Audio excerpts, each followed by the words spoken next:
Salatu wassalamu ala Rasulillah wa ala alihi wa sahbihi wa man walaha ma ba'd. We are still doing our series on Quranic du'as. Today we go to Surah Al-Mu'minun, verses 97 to 98. And this is another du'a that Allah subhanahu wa ta'ala teaches directly in the first person to our Prophet sallallahu alayhi wasallam. وَقُلْ رَبِّ أَعُوذُ بِكَ مِنْ هَمَزَاتِ الشَّيَاطِينِ وَأَعُوذُ بِكَ رَبِّ أَنْ يَحْضُرُونَ وَقُلْ رَبِّ أَعُوذُ بِكَ, and say, O my Lord, I seek refuge in you. Min hamazati shayateen, from the temptations, from the whisperings, from the incitements of shaitan. I seek refuge in you, O Allah, from the whisperings and the temptations of shaitan.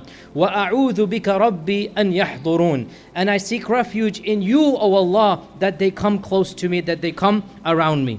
So this dua is a dua in which we turn to Allah asking protection from shaitan. And this is something that is well known in the Quran. As we all know, when Allah tells us to recite the Quran, in the Quran He says, فَإِذَا قَرَأْتَ الْقُرْآنَ فَاسْتَعِذْ بِاللَّهِ مِنَ الشَّيْطَانِ الرَّجِيمِ. Before you recite the Quran, then seek refuge in Allah from the accursed shaitan. And that is why we say, أَعُوذُ بِاللَّهِ مِنَ الشَّيْطَانِ الرَّجِيمِ, before we recite the Quran. So in today's brief lecture, what is the purpose of isti'adha, of seeking refuge in Allah against shaitan, and what is the wisdom of Allah in creating this entity called shaitan?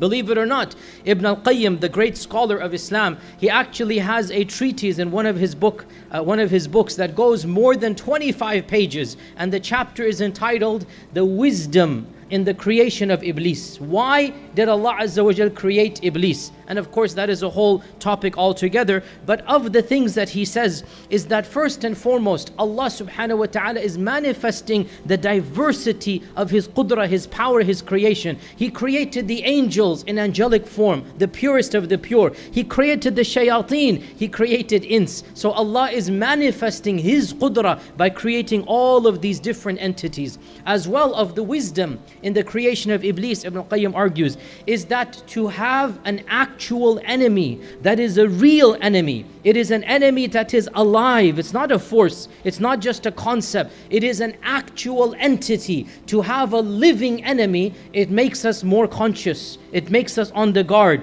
Imagine if a town thinks it's going to be attacked, it will take precautions. If a town doesn't think it will be attacked, there will be no precautions. So by creating an actual enemy that is alive, that can see us, as Allah says, إِنَّهُ يَرَاكُمْ هُوَ وَقَبِيلُهُ مِنْ حَيْثُ لَا تَرَوْنَهُم.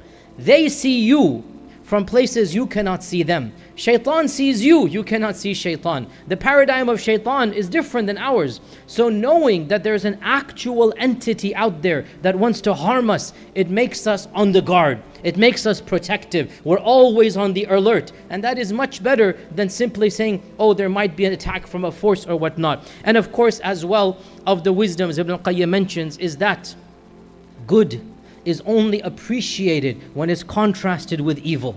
When you compare the two and contrast the two, in fighting evil, that is good manifested. In standing up against evil, that is where the good is manifested. So you contrast between the two, just like light and dark are two opposites. You appreciate the light when you don't have it, you're in the dark. When it comes, you truly appreciate it. So too in fighting Iblis and in taking him as an enemy, that is where true piety comes out. And of course, Shaytan has declared his animosity from us since the beginning of time. As Allah subhanahu wa ta'ala mentions in the Quran, إِنَّ الشَّيْطَانَ لَكُمْ عَدُوٌّ فَاتَّخِذُوهُ عَدُوًّا. Shaitan is your enemy, so you had better take him as your enemy. Allah is telling us, take him as your enemy. On Judgment Day, those that are going to Jahannam, Allah says in the Quran, Ya Bani Adam, O children of Adam, didn't I tell you what la ta'budu shaitan? I told you don't worship shaitan. I told you, i'buduni, worship me, don't worship shaitan. And the worship here is not the Satanists who worship shaitan. It is the obedience to shaitan that is called worship. As well, Allah subhanahu wa ta'ala mentions in the Quran, وَلَا تَتَّبِعُوا خُطُوَاتِ الشَّيْطَانِ. Don't follow the footsteps of shaitan. He is your clear enemy. He promises you to do evil, and he entices you into sin. And when Allah subhanahu wa ta'ala created Adam, Shaytan from that day on declared his animosity. When Adam's ruh was breathed into him on the very beginning of the first day of creation, Allah says in the Quran that Iblis is speaking, and Iblis says, قال أرأيتك هذا الذي كرمت علي. You see, O Allah, he is challenging Allah. You see, O Allah, this being whom you think is better than me, you have honored him above me. قال أرأيتك هذا الذي كرمت علي. That if you allow me to stay, then Iblis says, I am going to لأقعدن لهم صراطك المستقيم. I will sit on the straight path, waiting for him to come. By the way, this is a very profound verse. When you want to become pious, Shaytan attacks you even more. Notice, Iblis didn't say, I will sit on the wrong path. No, if you're on the wrong path, Iblis lets you go. Khalas, tafaddal, go for it. لَأَقْعُدَنَّ لَهُمْ صِرَاطَكَ الْمُسْتَقِيمِ. Where is Iblis going to increase the attack? صِرَاطَكَ الْمُسْتَقِيمِ. ثُمَّ لَآتِيَنَّهُمْ مِنْ بَيْنِ أَيْدِيهِمْ وَمِنْ خَلْفِهِمْ وَعَنْ أَيْمَانِهِمْ وَعَنْ شَمَائِلِهِمْ. Then when they are on the Sirat al-Mustaqim, when they're walking on the straight path, I will attack them from the front, from the back, from the right, from the left. Notice, Iblis is challenging Allah. وَلَا تَجِدُ أَكْثَرَهُمْ شَاكِرِينَ. And he promises Allah, you will find most of mankind to be ungrateful. This is my promise and challenge, Iblis is saying. And in another verse, Iblis says that وَلَا أُضِلَّنَّهُمْ أَجْمَعِينَ. I promise you, O Allah, that I will misguide all of them. But then Allah makes an exception. Or some say this is coming from Iblis himself. إِلَّا عِبَادَكَ مِنْهُمُ الْمُخْلَصِينَ. Other than the servants of Allah who have ikhlas. There's one exception. When you have sincerity, then Shaytan cannot approach you. So the question now is, how do we protect ourselves from the plots of Shaytan? And what are the plots of Shaytan? Very briefly, our scholars mention Shaytan uses many tactics. Of them is the tactic of forgetting, like he caused the servant of Musa to forget. Of them is he causes a person to slip into a sin without planning it. It just so happens the opportunity presents itself, and this is called in Arabic zalla, and that's just to slip in. You weren't planning to do evil, but then the opportunity presents and Shaytan waswasa, and Shaytan pushes you forward, so you slip into it. Of them in the Arabic is called tazyin. وَلَا أُزَيِّنَنَّ لَهُمْ, the Quran says, making something appear more beautiful than it is. So alcohol is disgusting to the average person who has never tasted it. Its smell is disgusting. You look at it and you smell it and whatnot, you don't want anything to do with it. But Shaytan makes it alluring. Shaytan makes it very pure. Other forms of filth, the human fitra will find it disgusting. Other forms of evil, but Shaytan makes it tempting. وَلَا أُزَيِّنَنَّ لَهُمْ. This is a tactic of Shaytan. Of the tactics of Shaytan as well is takhweef, making you scared. And this is mentioned in the Quran and in the Sunnah, especially when it comes to giving charity. That Allah says in the Quran that Shaytanu ya'idukum al-faqr. Shaytan is promising you poverty.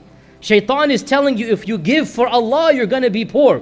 The Prophet ﷺ said when somebody wants to give sadaqah, Shaytan comes and says, how can you give? You have family, you have children, you have responsibility. So Shaytan is promising you faqr, poverty, and Allah is promising you ghinan and richness. So this is a tactic of Shaytan. And of the tactics of Shaytan as well is to speak without knowledge. That al-qawlu ala Allahi bighayri haqq, as is mentioned in the Quran. And of the tactics of Iblis as well is to cause disunity amongst the Muslims. As Yusuf says that Shaytan caused problems between me and my brother. Shaytan nazagha bayni wa bayni ikhwati. Shaytan caused us to break up. So disunity as well is of the tactics of Iblis. And there are other tactics as well. Lead us to the final point. How do we protect ourselves from Shaytan? And obviously the number one mechanism of protecting ourselves from Shaytan. We cannot see Shaytan. Shaytan is in a dimension other than our own. Shaytan is in a different universe other than our own. The only way to protect ourselves from Shaytan is to turn to Allah subhanahu wa ta'ala. And this is what the Prophet is being told. وَقُلْ رَبِّي أَعُوذُ بِكَ مِنْ هَمَزَاتِ الشَّيَاطِينِ وَأَعُوذُ بِكَ رَبِّ أَنْ يَحْضُرُونَ. Oh Allah, I seek refuge in you from the misguidance, the temptations. Hamaza is inclinations. Hamaza is to twist and turn. Hamaza is to indicate indirectly. Shaytan rarely says, oh, this is haram, do it. He twists, he makes a caveat, he gives you an excuse. This is hamaza. It is something that is indirect. It's not something clear-cut haram. He will say, oh, this and that, and cut some slack for you, and you will slip into it. So turning to Allah and seeking refuge in Allah subhanahu wa ta'ala, as well reciting the Quran, as well doing any type of dhikr. Dhikr, our Prophet said, is a fortress that protects you from shaitan. And of course, of the tactics that we use to protect ourselves from shaitan is to be with the righteous people, to be in the company of good people, and not to be in the company of evil people. Realize, my dear brothers and sisters, Allah says in the Quran, "Inna kayda ash-shaytani kana da'ifa." The plotting of shaitan is very weak. He doesn't have strong tactics. He doesn't have tactics that are foolproof. It's very, very weak. And on Judgment Day, and with this point I conclude, and I gave a khutbah 2 months ago about this here at MIC.